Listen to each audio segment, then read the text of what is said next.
environmental management to order. Today is March 12th, 2013, and the time is 9:48, and we are at the council chambers here in Hilo.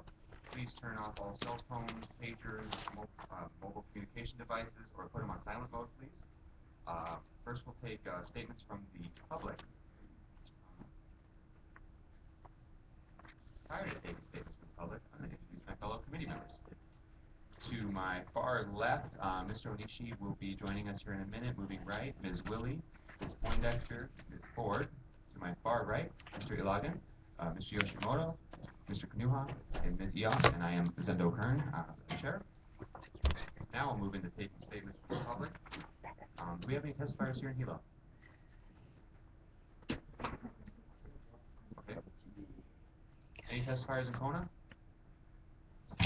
Good morning, Mr. Chair. There are no testifiers for your committee in Kona. Thank you. Any testifiers in Waimea? Good morning, Chair Kern. We do not have any testifiers for your committee. Thank you. Any testifiers in Pahoa? Good morning, Mr. Chair. There are no testifiers for your committee this morning. Thank you. Any testifiers in Ka'u? Good morning, Chair Kern. There are no testifiers here in Ka'u for your committee. Thank you very much. Just so you know, public testimony is limited to 3 minutes per item on the agenda. No offense, but I will cut you off at 3 minutes. That's part of what I do to keep everything fair. We have one testifier here in Hilo that we'll begin with, Mr. Tim Rees on communication 169. Please come forward.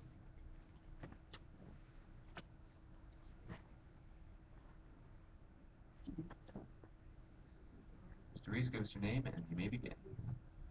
My name is Tim Rees, Hilo resident, council pest at times, and today I'm here to speak on communication 169. Yesterday afternoon I was down here trying to get information, find out if the department had submitted anything in writing. I was told they hadn't. I just got a copy of the submittal. So I got a wing here I didn't even have a chance to look at, so I was late signing up. That's unfortunate, particularly that this is one of the biggest issues in this county, our solid waste management. I hope people's interest is piqued when you hear that East Hawaii landfill is going to close in 4 or 5 years, and then you see a 10-year contract put in front of you, and then you're told the reason why you want a long-term contract is, well, they need to recoup their money. And then when you look at the first RFP that was issued with this mulch, the green waste going into composting now, you'll see that they gave the proposed costs were in the neighborhood of $1.5 million to $2 million. And then less than 2 full years later, the new RFP that's supposed to be being issued, or the one that you're going to consider it very soon, says that the cost, same reason, but the cost is now $8 to $10 million. Well, I hope you're still thinking in the back of your head, wait a minute, the Hilo landfill is going to close. Why are we going to build an $8 to $10 million facility over here when what we have happening right now is a very good system? And I hope that any of you council members either utilize it or gotten down to physically see and go down there and look at the new mulch. The guy's doing a great job. It's a kick. It's actually a cool scene to be loading up your truck, getting the material, checking it for bugs, invasive species, doing what they're supposed to do. It's a real cool scene. I've met so many cool people. None of them are aware this is happening in this room. That's really unfortunate. Bottom line is, we have an avoided cost savings. Cost to the landfill would be $85 on green waste materials right now. Yard waste, including green waste coming from our park and rec. Now, I hope you council members keep in the back of your minds also, I need a lot of clear area in the back of your minds today, how beneficial this mulch could be for our park and rec departments, for public works, for roadside maintenance, for shoulder maintenance, parks obviously developing. Remember there was once talk of a 20-acre park in Puna, you know, bandied about last council session. Gee, when you get in there and rip 20 acres and roll it with a D9, how beneficial would mulch be to put down to start developing that park before you come in with your cinders and refine soils, you know, to plant. I don't know, but we're about to give all that away to a contractor on a 10-year term. Okay, in summary, I don't have a summary. This is an ongoing mess, and what we need is you people to take it slow. I really want to thank Margaret Wille, council member, for even having this discussion. I'm primarily here today to listen, but I'm going to have a hell of a lot to say if this council wants to give up the good thing we got going with our green waste mulch and give the public benefit we enjoy right now to a private contractor. If anything, the county should look at keeping the material and selling it at $20 a ton, rather than letting a contractor do that. And the compost would be far more than 20 a ton. Is there anybody else wishing to testify this morning? Seeing none, we're going to move on to referrals now. Mr. Clerk. Communication 169, discussion with the Department of Environmental Management relating to its solid waste program. From Council Member Margaret Wille, dated January 26, 2013. The discussion will include a look at each component of the solid waste disposal program, how they interrelate, an overview of existing contracts and any restrictions and limitations in those contracts. Thank you, Mr. Clerk. Before we entertain a motion, I do need to call the attention to my fellow council members that when we do a vote or a motion, we're supposed to turn on our microphone. That way it's recorded. I know I've been guilty of it in the past. I just got word from staff that we need to do that. That way it's documented, recorded, and anybody watching can hear what we said. So please do so, whether it be a vote or motion or pretty much any communication. Please use your microphone. Thank you very much. With that, I get a motion to close file on communication. So moved. Second. We have a first by Ms. Wille and a second by Mr. Kanuha. Any discussion? Actually, before we get discussion, we're going to do the presentation. Can I get Greg Goodale and Dora Beck, please, support? Can we have any discussion before the presentation? We can have a little discussion before the presentation. They're going to do the presentation, and there might be a couple questions. If we use our time now, we will run out of time. This meeting will stop in an hour. Okay, go ahead. Okay, I want to say that my purpose here is to allow us as members of the council to make more informed decisions and to understand the interrelated nature of the various aspects of solid waste disposal, and with emphasis towards a far-sighted vision, not just what's good for the economy today, but good for the long run. And to put that in practical terms, as we're looking at approving a contract that would be for 10 years, possibly renewed for another 20, we are locking in a certain portion of this whole area of solid waste, and I don't want to be in a position that at some time in the future we're looking at contract restrictions and limitations because we were not informed enough at this time to make those long-term decisions. So that's all. I just wanted to give why and my perspective, and basically admit to my ignorance on this level, and I don't feel I'm ready to commit and say let's go ahead with a 10-year contract for millions that is probably a couple $1 million without more information. Thank you. Thank you. Any other brief discussion before we have the presentation? Seeing none, Ms. Beck, please identify yourself and we may begin. Good morning to the chair and to committee members. My name is Dora Beck, acting DEM director. I'm here this morning to talk about an overview of the contracts in solid waste division, and I'm going to talk about the components of the solid waste program. Also, I will talk about the relationship between the sources, the programs, the facilities, and the destinations. I'm not here to talk about the composting specifically because that will come later this month. I understand Ms. Wille's concerns about that, so my job here today is to educate you folks and give the information as we move forward. And if you do have more questions after this, I'd be willing to meet with council people in their offices, because these contracts are quite complicated and they cannot be talked about in an hour. So that's why I'm not going to talk about the specifics of the contract terms, since I don't think the purpose of the meeting here today, this morning, is for that. Okay, so I've distributed a couple of handouts. One is entitled The Overview of the Active Solid Waste Division Contracts as of March 2013. And then there's another handout that I passed or distributed, which is a graphical representation of the programs. I thought it was a good way to tie the two together, because even if you have the text you're reading in front of you, it doesn't really hit home sometimes unless you have a picture with it. So why don't we start with the table first.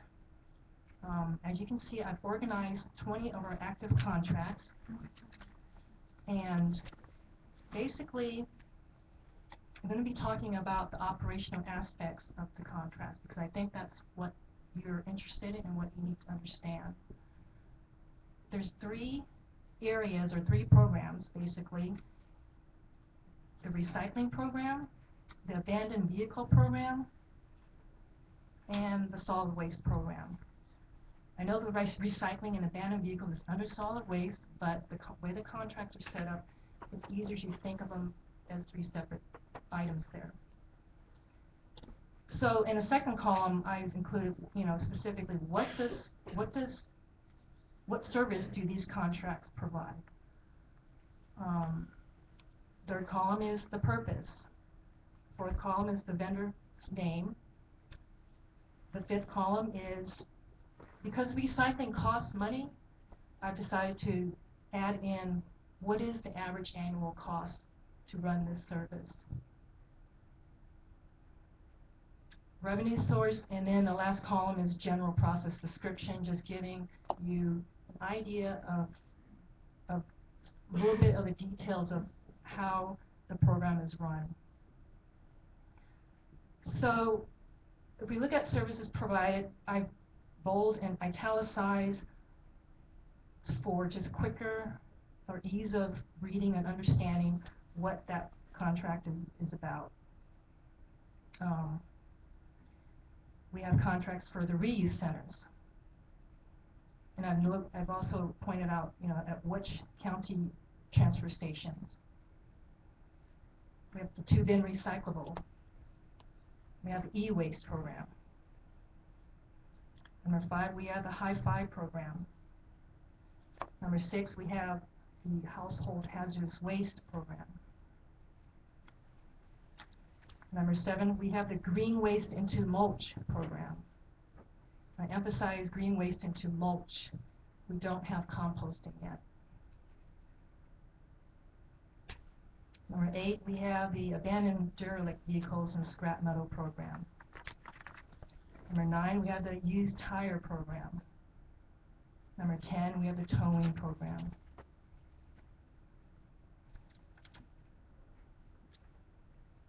Items 11 through 14, and I see 14's been repeated twice, so just ignore the 1 line.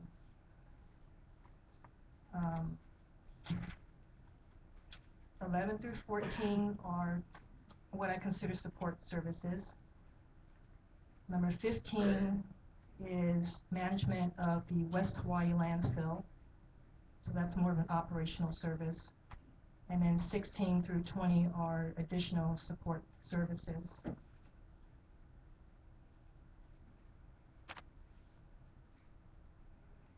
So the purpose and function, they all have one common ground. The recycling program contracts is they're diverting recyclables away from our landfill. That's their prime purpose.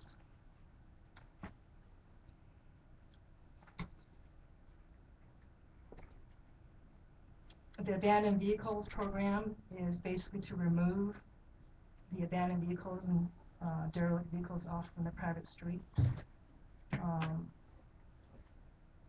Diverting scrap metal and diverting used tires.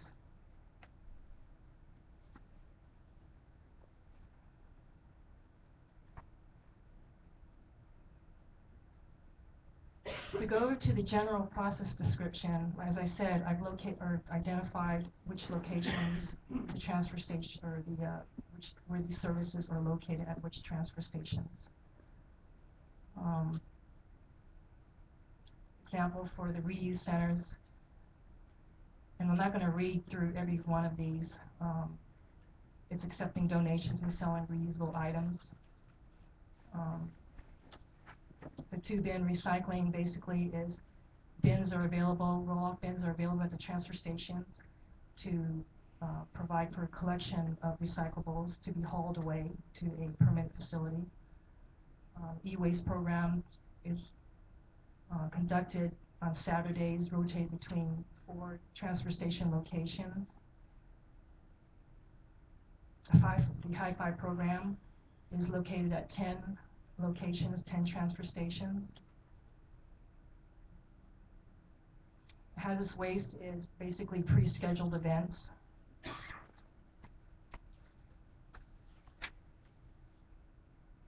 The processing of green waste is located at our East Hawaii Organics Facility and the West Hawaii Organics Facility.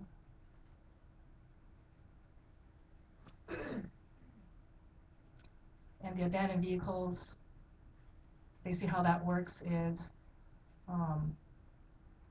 the towing vendor basically picks up your abandoned vehicles and derelict vehicles. Derelict vehicles go over to the scrap metal yard that's run by a vendor. And the abandoned vehicles are taken over to our impound yard, which when it goes through the specified time, then it gets towed over to the scrap yard.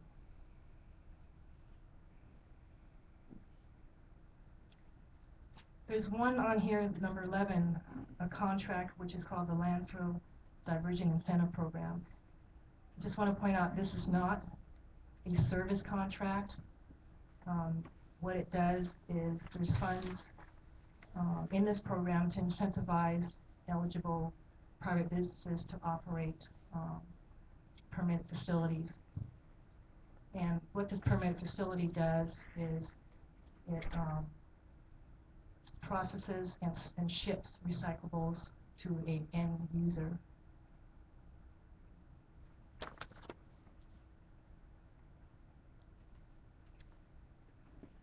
And as I said before, the rest of these contracts are more support services, education and outreach, more to stimulate awareness for recycling, etc.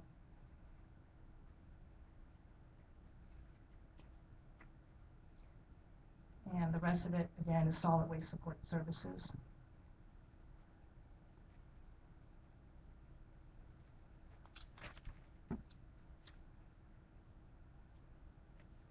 This might be a good time now to move over to the graphics and go over that to tie everything together.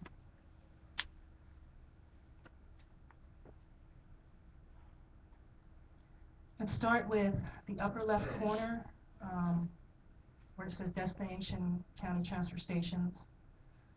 So if you're a residential user, you're going to head over to the transfer station. By county code, their transfer stations are only for residential users, not for commercial users. So you go to the transfer station, and what do we find there? What services do we find there? Recycling services we find there are in the green box. Those are the contract services under recycling. Actually, the colored bubbles or the colored circles are all contract services. So if we start at the county transfer station, we have the reuse center, the tube in, the certified redemption centers, the household hazardous waste, and the e-waste program. Now they're not all available at every single transfer station. So if you're a residential user, that's where you would go and you would find all these different services which you can dispose or place your recyclables. There's also county bins available for scrap metal and green waste at some of these transfer stations.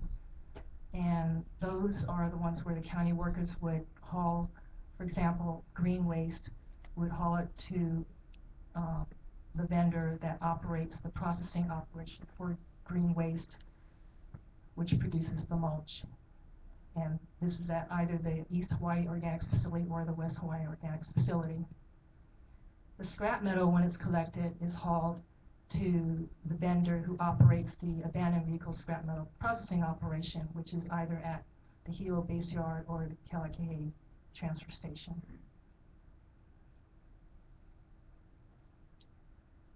Also from the transfer stations, sometimes we get illegally dumped tires.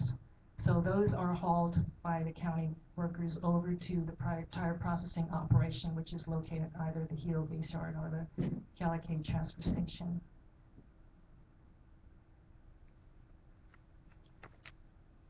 So that basically takes care of that portion of the graphics here.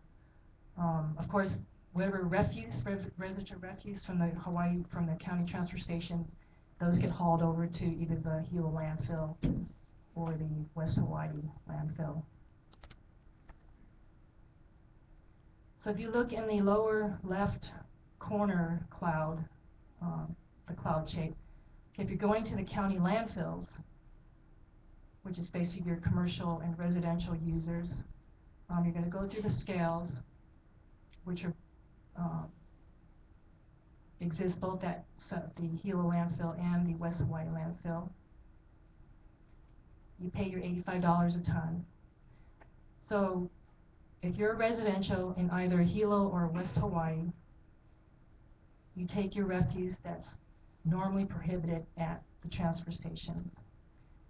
Prohibited refuse would be the large bulky material, animal carcasses, or C&D waste. So you deposit that at the respective landfill, whichever side of the island you're on. Or it's also, you can take your green waste there, because that's where the East Hawaii organics facility and the West Hawaii organics facility is located. If you're a commercial entity going through the scales, if you're in Hilo, you would go straight to the sort station. And that's where more sorting of recyclables such as glass, paper, plastic, metals are taken out and put into the two-bin roll-off bin that's provided there, which will then go and be processed by the vendor. There's also scrap metal that will also get pulled out. Whatever is remaining is refuse, which then goes to the landfill.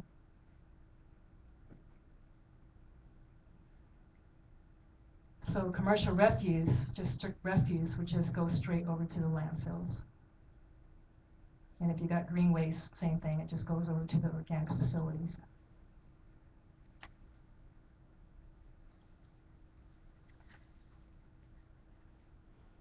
So basically, I just gone through the whole picture here, and you can tie into the table here just by the key words that I've noted in the table itself.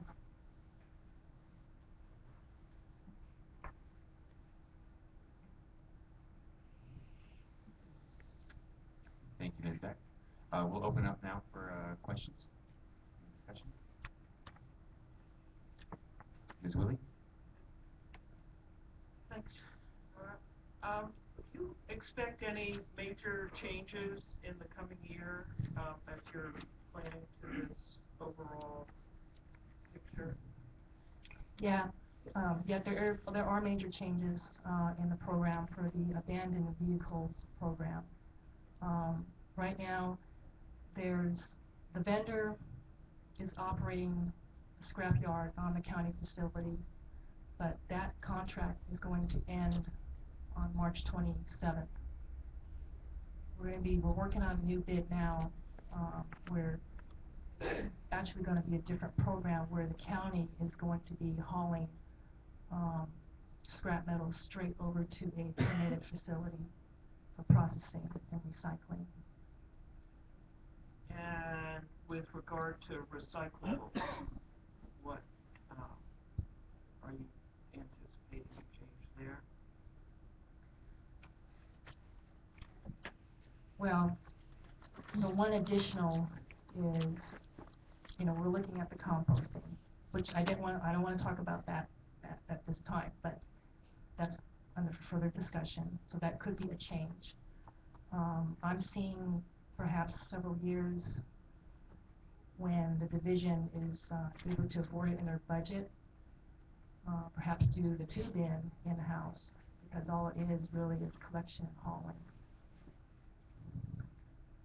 Yeah, I'm not sure what you can't talk about composting. I mean, I would think in terms of this overview, there's nothing saying that you can't talk about that.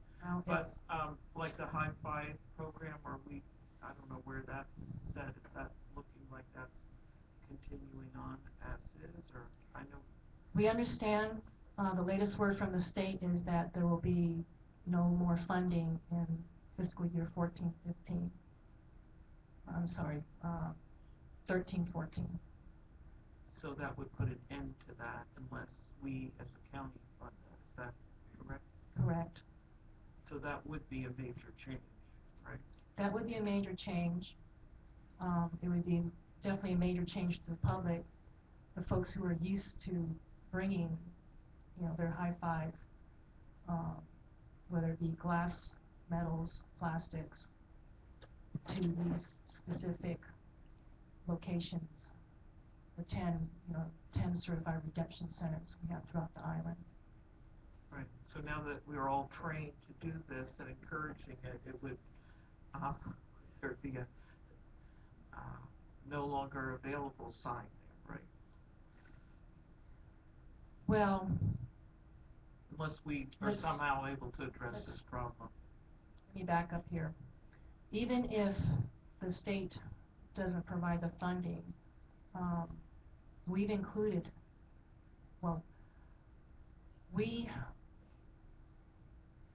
it's not out of the question for the county to provide that service, but it would have to be county funded. Okay, and in terms of the level of sorting that's going on right now, I know you reported something about that.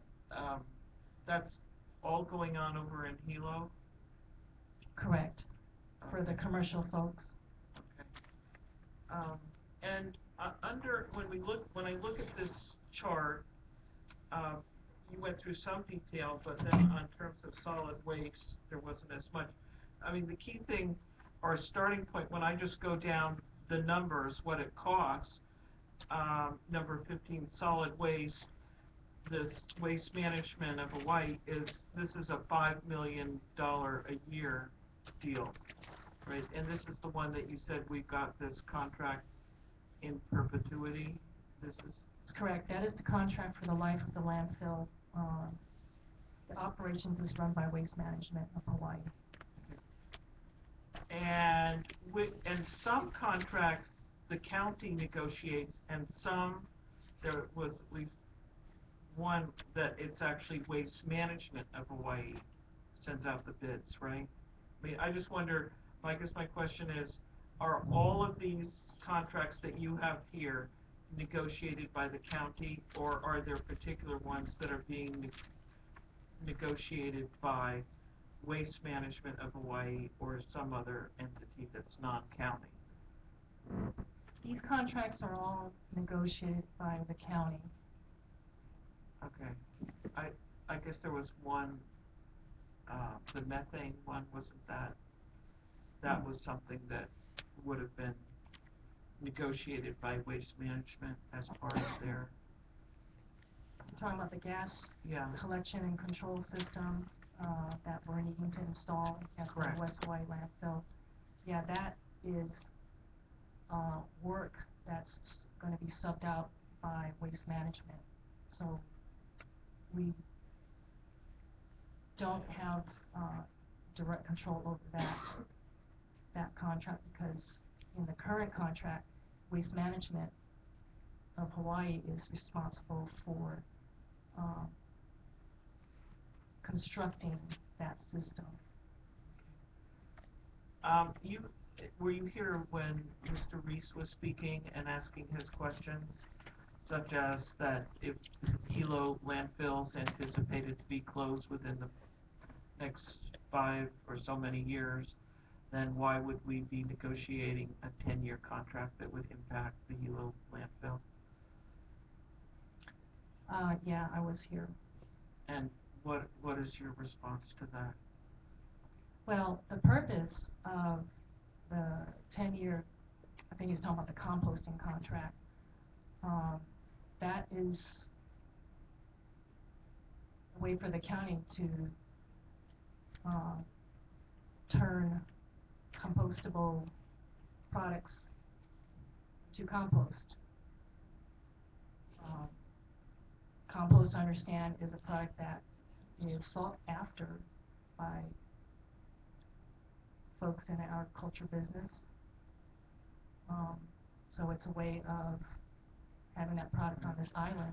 I was just really getting to the conflict between the time periods of anticipated closure of Hilo and the length of the anticipated compost contract. In other words, if we don't know that Hilo is going to be open for another 10 years and we're contracting with someone for a 10-year period, that doesn't make sense.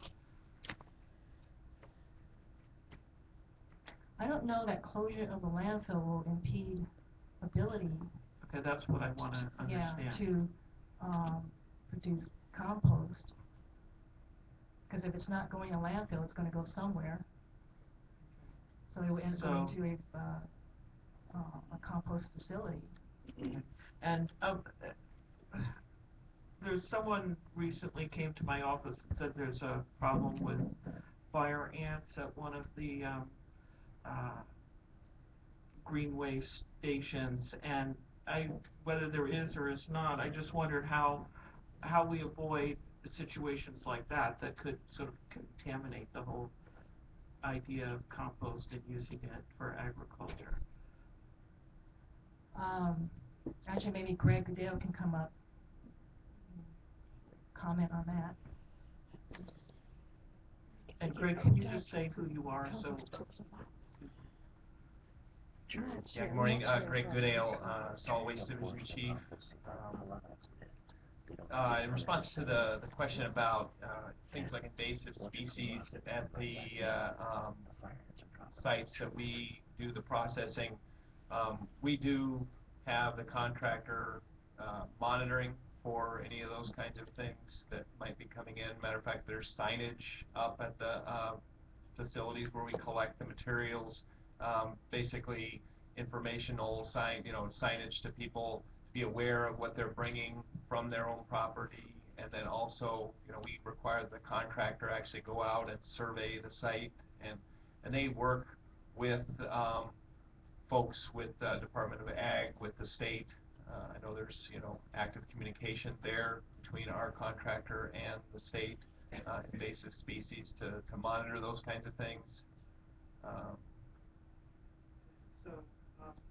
Ms. Wille, please turn your microphone on. I'm going to ask after this, when you finish this question, to yield for a minute. That's what I was planning to. Can you just, if you looking at this, where do you see gaps that perhaps we as a council can deal with, or we as the council administration? Just your thoughts. What can we all do or work on, or really need to work on and focus or coordinating? Do you have any, in particular with solid waste? You're asking that question directly to me? Yes. Well, obviously, and I know Dora's, we've got time scheduled for later on to go into the organics management, but for anyone that's spent any amount of time reading through the Integrated Resource Solid Waste Management Plan that the county had developed, as recently as 2009, it goes pretty extensively into the percentage of waste that's being generated within the county that's considered organic in nature. So if there's one thing that the county can do to try and reduce the amount of resource that's going to disposal facilities, would be to get a program like that into effect that's going to take things like the paper, food waste, things that are currently we are unable to process. That's going to capture a much larger percentage. So if you're asking me what I think one of the things that we can do, that would go a long way for the county to be able to divert those materials away from disposal, which is where they're currently heading. Okay, thank you. Thank you, Ms. Wille. We'll go to Mr. Onishi and then Mr. Ilagan. Thank you, Mr. Chair. I've been hearing about the Hilo landfill being closed and this and that, but previous council passed a resolution about not trucking the East Hawaii trash to the West Hawaii. So there's gonna need to be something where an East Hawaii landfill gotta be built or something, so, by mentioning that the Hilo landfill is gonna be closed, I mean, so what, but the program, and if we talk about the 10-year program, it's still gonna be existing because we cannot truck the trash to West Hawaii, right? So there's gonna have to be some kind of sort of thing in East Hawaii, so I don't see why everybody's always mentioning Hilo landfill will close, and why are we making this 10-year contract, but just to kind of give some information about that, right? Okay, so, but Greg, you did, I think, answer Councilwoman Willie's question with that.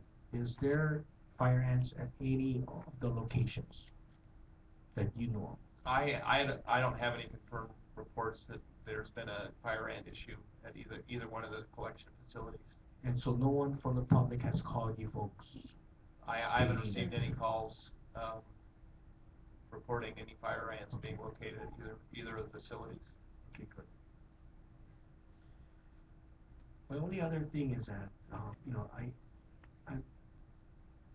I guess confused about, and it's because of the past administration, it's not this administration, it's been done like two administrations ago about the West Hawaii, the Waikolo landfill, the contract. I mean, and what I'm hearing is like a lifetime contract, right? As long as there's, I guess, land available where cells can be built and so forth. But is there any way of how we can restart this again? Like maybe we can say we end tomorrow, right, and we redo this whole thing again, and we find maybe another location or whatever. I mean, You mean to I don't quite understand the well, question. You mean okay, restart the because the price of, yes, yeah. See, the price of this amount that we're paying, okay, and it was I guess when the first contract was made on, it was supposed to be waste management, taking care of everything, right? Buried everything, right? Then there, I guess unions came involved and so forth. So now, waste management was supposed to be like 100% of disposing of everything, right? At the facility, correct? Yeah, waste management was to construct the cells for the refuse. Right, and also to bury and to do everything, right? Well, that I think was the intent until the Kono decision Right, came and in. that's what I'm saying. So what happened is, so the money the contract that was agreed upon was supposed to be that whole 100%, but now because of what happened, now they might be doing only like 70% of the work or 50% of the work, but still getting paid the same amount. And the only way, there was an adjustment made after Kona decision, just so that's so but okay, that. so the 5 million is a reduced rate of what they were getting before that? The 5 million is a reflection of what the negotiated amount was after. I mean, the 5 million is a reflection of today's operation, but there was an adjustment made after the Kona decision, after county began operating the landfill in terms of day-to-day operations. But to my understanding is that the cost is still too high.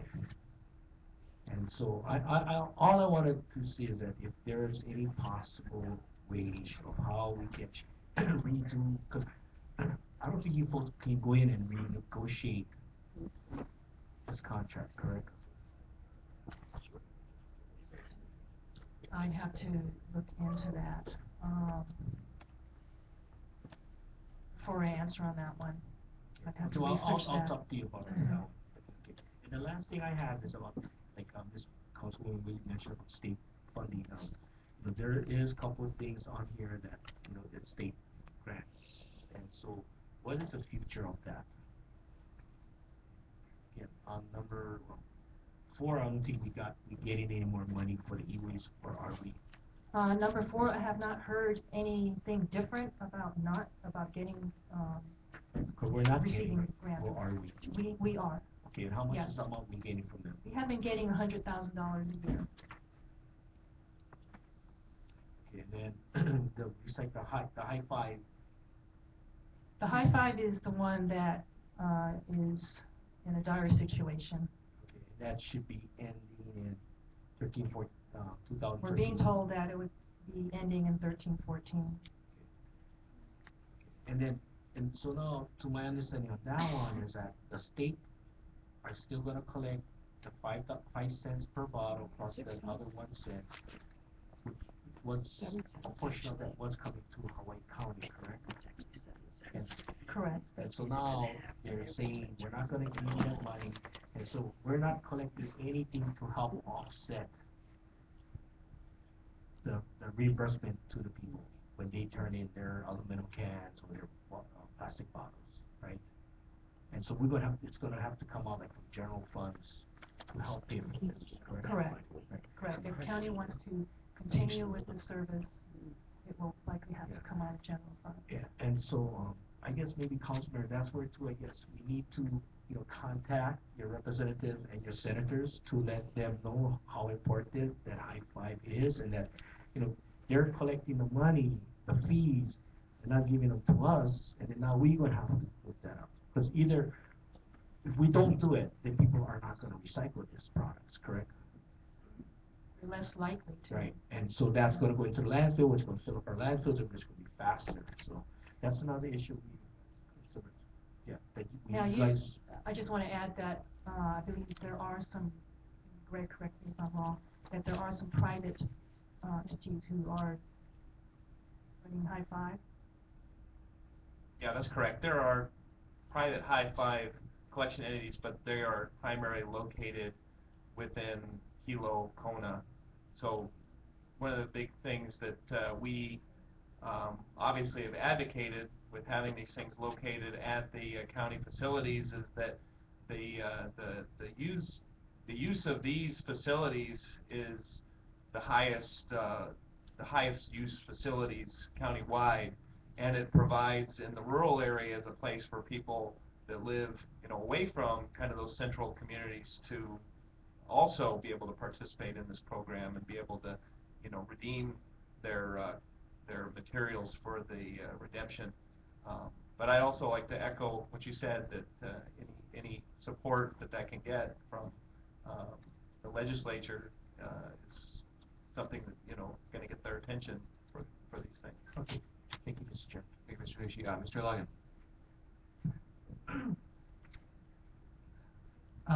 Thank you, Director Beck, for coming here and giving this overview. The county, we do a lot of studies, so I started reading one of the feasibility study for 2012 for the Hilo landfill. I just wanted to, there's 2 things I wanted to cover, but before I do that, I wanted to read this out. As of May 2008, the landfill had approximately 910,000 cubic yards of airspace remaining for the current active area for SHSL. Now, I'm just going to cut it short to, according to this discussion with county staff, the AUF is likely around 1,200 pounds per cubic yard, and estimated earliest year to reach current capacity is 2015. However, the remaining life of the current disposal area is likely to extend due to the potential for increased waste diversion. The county is exploring potential projects that will provide additional recycling or reuse programs that will divert waste from disposal in the landfill, including diversion of organics from the waste stream. Therefore, it is difficult to accurately estimate the year capacity is reached and how any diversion program will lengthen the life of the landfill. I know that as a county we have a crisis with the landfill, and also we have high electricity costs. I wanted to get your opinion on how you feel about waste to energy.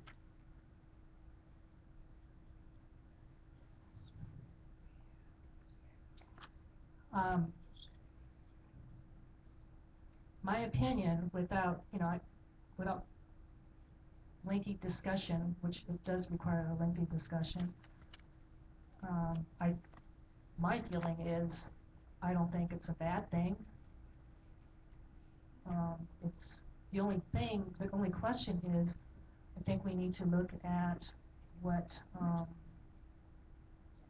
actually do we want to keep recycling because waste to energy requires a certain level of feedstock to produce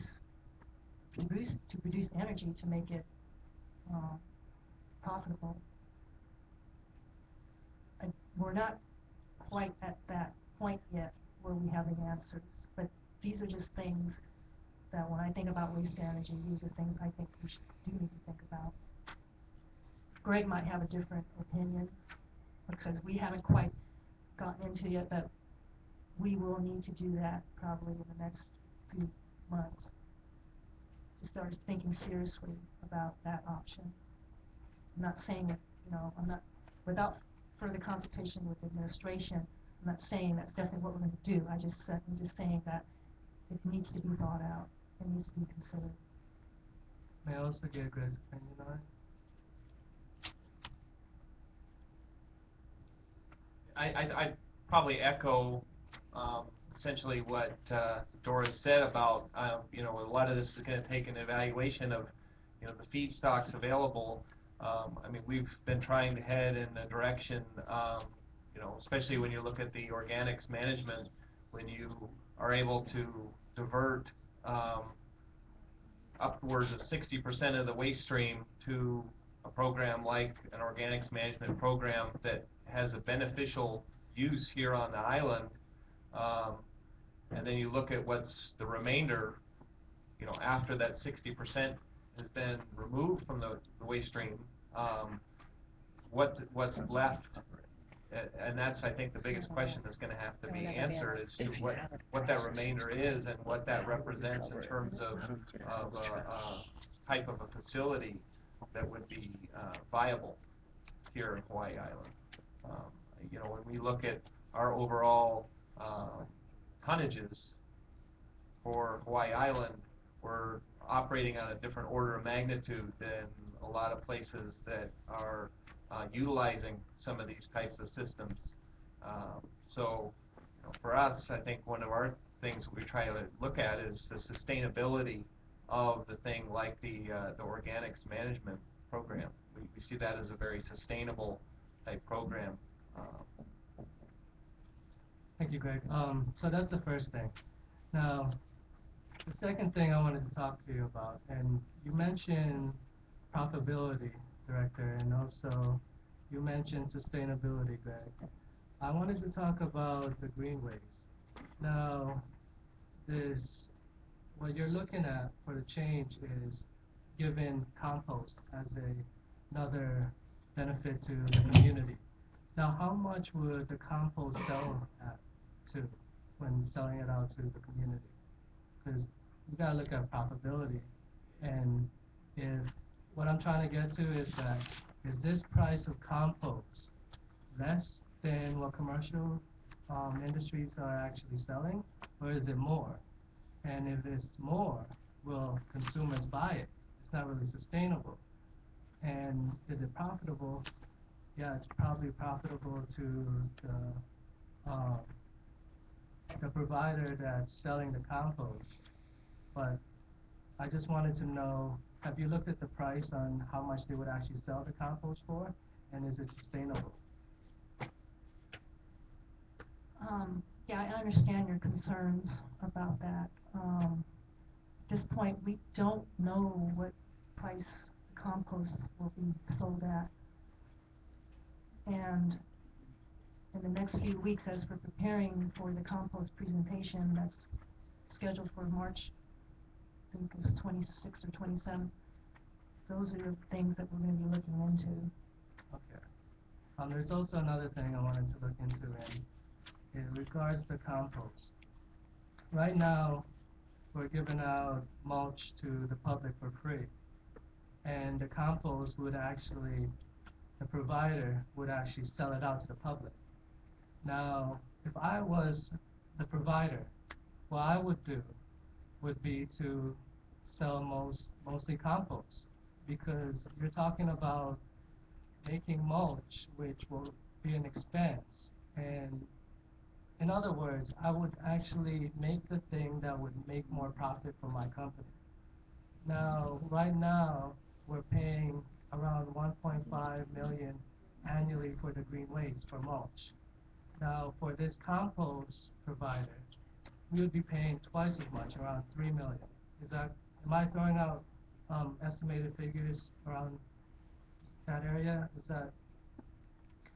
Well, it's safe to assume that the compost product will cost more just because of the processing that goes into it. Mulch is just, excuse me, mulch is just grinding green waste. That's all it is. What I'm trying to get to, Director, is how can we make sure the mulch that we are serving for the people will be there? Because right now I'm kind of concerned about do they have a restriction where they have to make a percentage of mulch compared to compost? Because I have a feeling that if there's none, then they just will make compost, and we're paying this company $3 million, and they're already getting paid to make the compost, additional to the amount that they're going to receive selling the compost. So they're making a lot of money out of the county, and we're not providing this free mulch service to the community. That's my Director, Mr. We will have a whole nother time to get deeper into this conversation, because that will be coming up as its own agenda item, and we do have about 5 minutes left for this meeting. You're welcome to respond. I just wanted to say, next time when we talk about it, could you please answer those questions and have those answers ready for me? Thank you. Just quickly, the intent is for, if that contract goes into place, mulch and compost will be produced. Mulch would not be deleted out of the equation. Anyway, we can speak more about that at the next time. Yeah. Thank you for the sake of time. Ms. Ford, and is there anybody else that has not spoken or asked any questions that would like to speak after Ms. Ford? Seeing none, sorry, Ms. Willie, but we're going to close it out with Ms. Ford. I'm going to make one comment, and then we'll close the meeting. Thank you. First of all, I think you've made a very good start on the chart. It gives us some basic information. But what I find missing from this chart, and I would like to see us either postpone this and have more information brought back to us, or have another agenda item maybe at the next committee meeting. The number of years of particular contracts for each one of these vendors is not on here. When the contract ends, what kind of extensions are involved in each one of these contracts. I think that's basic information that we should have. So I'd like to see that added to this chart. But my question is, we've heard numbers thrown about when the Hilo landfill is supposed to close. So what's today's guesstimate of when the Hilo landfill is going to be out of space?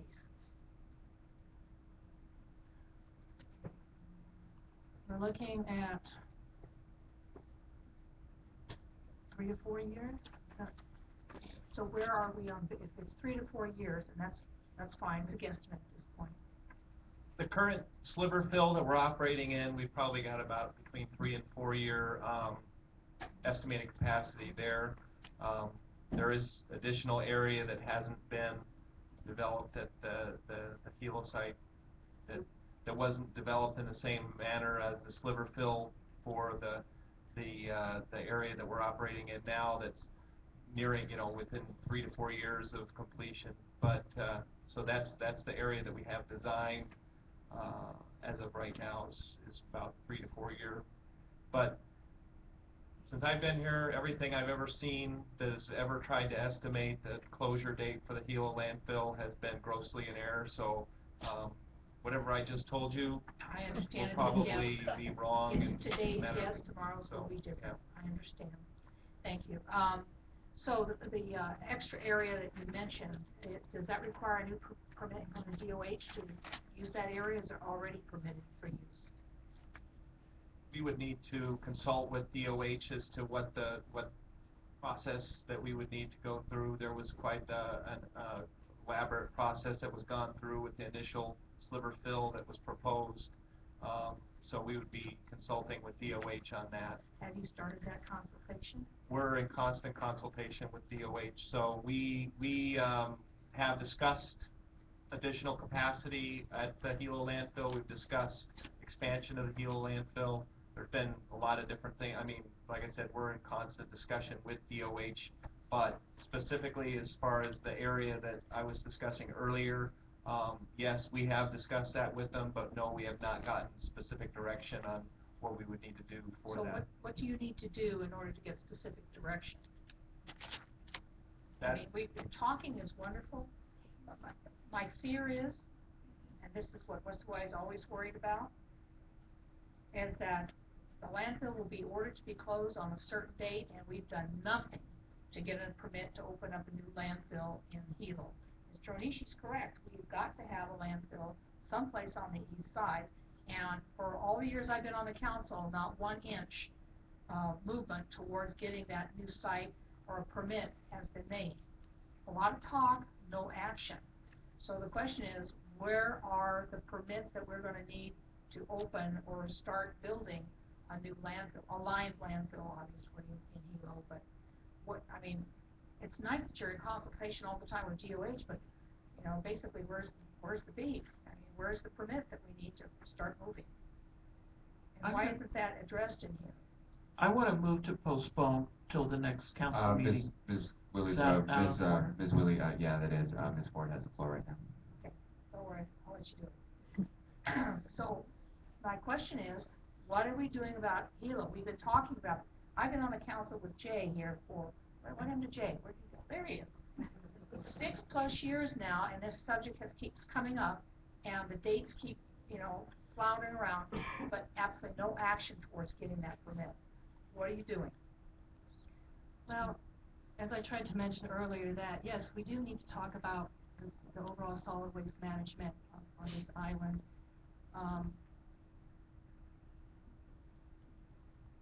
And yeah, okay, it's all talk. Yes, we need to do something, and I need to talk with the administration about what steps we need to take to move in some direction. You know, administration is talking about waste to energy. So I need to find out where we're going. Okay, I understand. Thank you, Ms. Beck. Ms. Ford, I'm going to have to ask you to yield here, so I can get one more question. Our time is about up. Yes, let me just make a comment on waste to energy. We've been through this before. The general consensus is that we don't generate enough tonnage of combustible stuff. And even if we burn the green waste, it's not enough stuff to really generate a reasonable cost for a waste to energy plant. That has been the historic position that has been taken. And so I just want to make that comment, because you have to burn something in order to get waste to energy, and it's got to be something combustible. I'll yield at this point. Thank you. Can I make a motion to postpone? And can I give my reason, or? Yeah, I had asked for an hour and a half. I think Councilmember Kern cut it to an hour, and I think that actually that was good in terms of how much we could take in at one sitting. But we're really not through with this. What I had requested was what we did in terms of the program and how everything interrelates, but then also an overview of existing contracts and restrictions and limitations. And I would like to, till the next meeting, move and maybe sort of point of order first. We need a second. Maybe if we want more discussion, maybe we could just table this to the end of the day, and then that way we don't have to postpone. Because I know other council members might have other questions, and I do have some too, now hearing more from them, so that's an option. And to me, I think, you know, yes, we have start times and so forth, but you know, we can go to me sometimes 15 more minutes, you know, over what the time is allotted. I mean, it's just that everything moves back a little, but there's different options instead of postponing. There are different options, and one great option is to sure. This is discussion on the postponement. Ms. Ford. Thank you. I think Mr. Onishi provides a good compromise. We can talk about this later today. However, there's a lot of information not in this chart that I would like to see. I do support the postponement. If we want to table this, talk to us about this afternoon or something, and then postpone it, that would be okay. I think it's a compromise. It's reasonable. Thank you. Mr. Lug. Director Beck, Regarding Councilmember Ford's questions, do you think you could provide those information to her at the end of the day? So we can actually table it and take care of it. Use your mic. Let's clarify what's really being asked for here. I've got the flow chart and I've got the table, and I understand Ms. Ford made a comment about start and end dates. That would go on the table. Not sure what's required more on the flow chart. I'm not Councilmember Ford. I'm sorry. I can respond. Yes, please do respond. Thank you. In the chart, I want to see different columns. I want to know the number of years of the contract for each one of these vendors that are under contract, when the contract will end, what extensions and for how long that you can go, and in the case, of course, the questions are answered about the Hilo landfill to the best of your ability. That means that every contract has to be reviewed to put that data in here, which is why I'm shaking my head. She can't get it done by the end of the day, because you have 20 potential contracts she's going to have to look at and determine what it is. That doesn't mean we can't have a discussion at the end of the day and then postpone this. I still think that Mr. Onishi's got a reasonable idea, but I support both the tabling and the postponement. Thank you. Mr. Yoshimoto?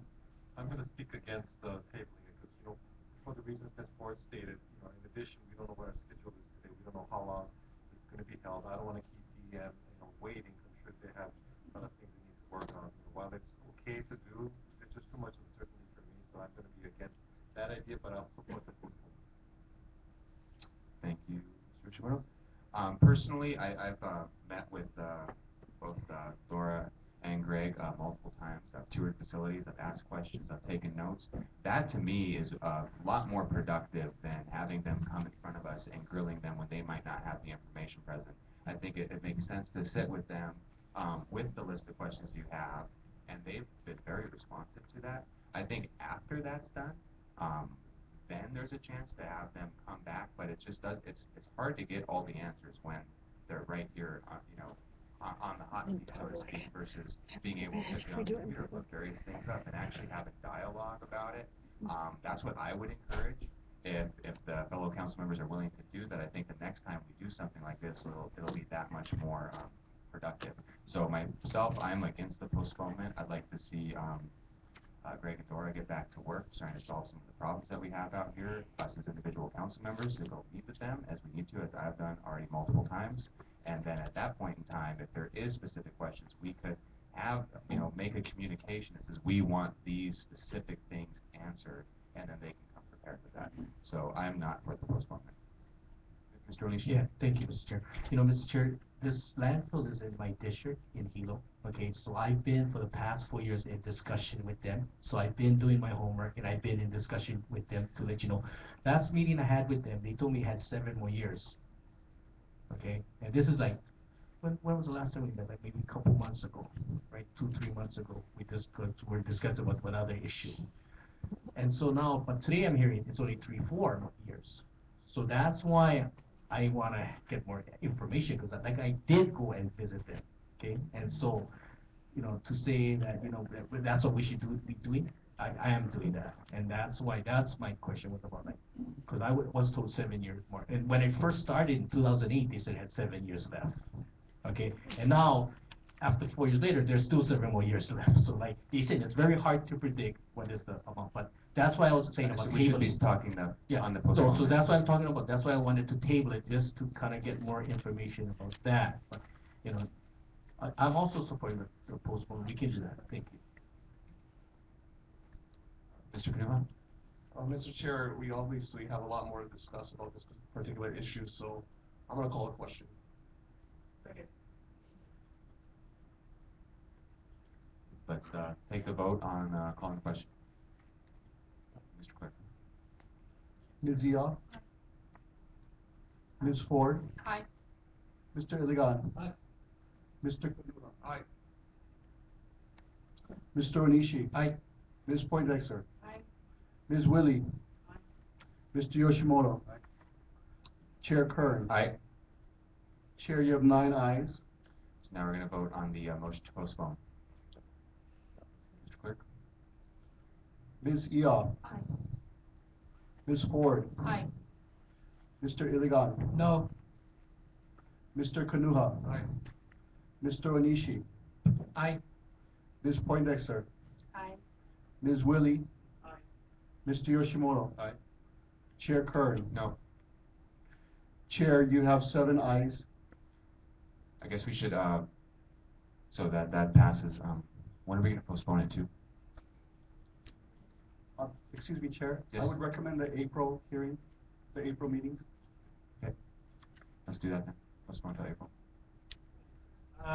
Make a comment, I don't wanna get too mixed into the budget, and, when did you say the composting, issue? I would like to have this before we discuss that specific 10-year contract, which I think that would be, need to bring, anyway, if we could do this, follow up on this discussion before we get into the specifics of that 10-year contract. I don't have a calendar in front of me, but I believe the composting presentation is March 27th.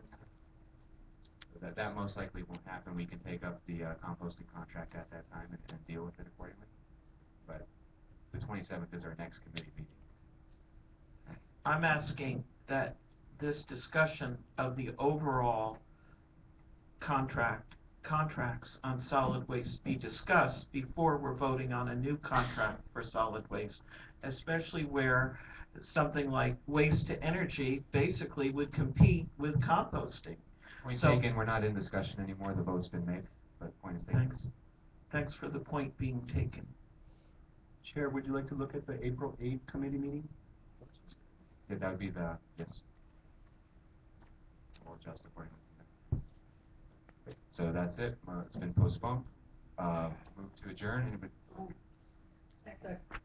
All those in favor? Aye? Aye. Any opposed? Seeing none, meeting's out.